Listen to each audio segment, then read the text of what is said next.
இது யாரையும் பாராட்டுற நேரம் இல்லை. ஆனால் அந்த பிரிட்ஜில் பர்மிஷன் கொடுக்காம இருந்ததுக்காக நன்றி தான் சொல்லணும் உங்களுக்கு. ஏன்னா அதில் பெரிய மறுக்க முடியாத கருப்பு புள்ளியா ஆயிருக்கும். இவங்கெல்லாம் ஏன் எப்படி இங்க வந்தாங்கன்னு கேட்கறத விட வந்தாங்களேங்கிறது தான் எனக்கு ஆறுதல்.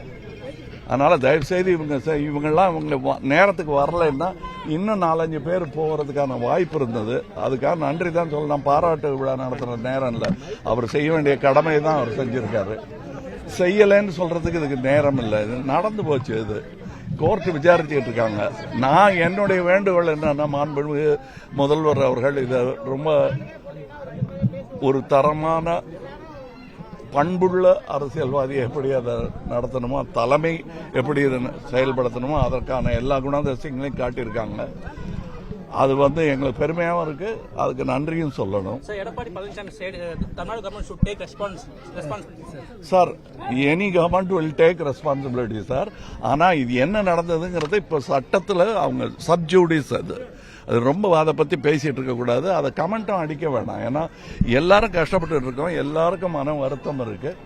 தயவு செய்து சொல்ல வேண்டியவங்களுக்கு நன்றி சொல்லிடுங்க. முக்கியமா பத்திரிகையாளர்கள் நீங்க இப்படி வெளிச்சம் போட்டு காட்டினதுனாலதான் உண்மைகள் கொஞ்சம் கொஞ்சமா வர ஆரம்பிச்சிருக்கு. இது என்ன காலகட்டம்னா, யார் உண்மைன்னு கேட்கிற அளவுக்கு ஆயிப்போச்சு.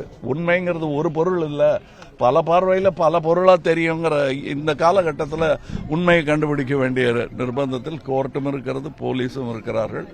போலீஸாருக்கு நன்றி சொல்ல வேண்டிய நேரத்தில் அவங்கள குற்றம் சொல்லிட்டு இருக்காதீங்க. நானும் இந்த மாதிரிலாம் வந்திருக்கேன். ஏன்னா அவங்க கடமையை அவங்க செய்யறாங்க.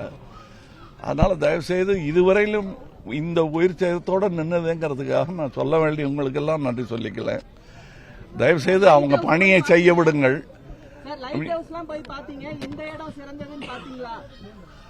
சார், இந்த மரணத்துக்கு எந்த இடமுமே சிறந்தது இல்லைங்க.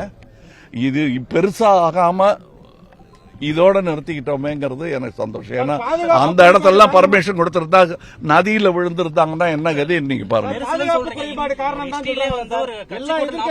பாதுகாப்பு குறைபாடு காரணம் தான் அப்படின்ற மாதிரி குற்றச்சாட்டு வைக்கிறாங்க. அதை எப்படி சார் யார் வைக்கிறாங்கிறத நீங்க பாக்கணுங்க. நம்ம நடுநிலையா நின்று பார்த்தோம்னா, நான் பார்ட்டியே சென்ட்ரிஸ்ட் தவிர நான் ஒரு தமிழ்நாட்டின் குடிமகன். அப்படி பார்க்கும்போது என்ன நடந்ததுங்கிறது எல்லாருக்குமே தெரியும். இதுல சைடு எடுக்காதீங்க. அப்படி சைடு எடுக்கிறதா இருந்தா மக்கள் சைடு எடுங்க ப்ளீஸ். யாருங்க அது கோர்ட்ல சொல்லுவாங்க.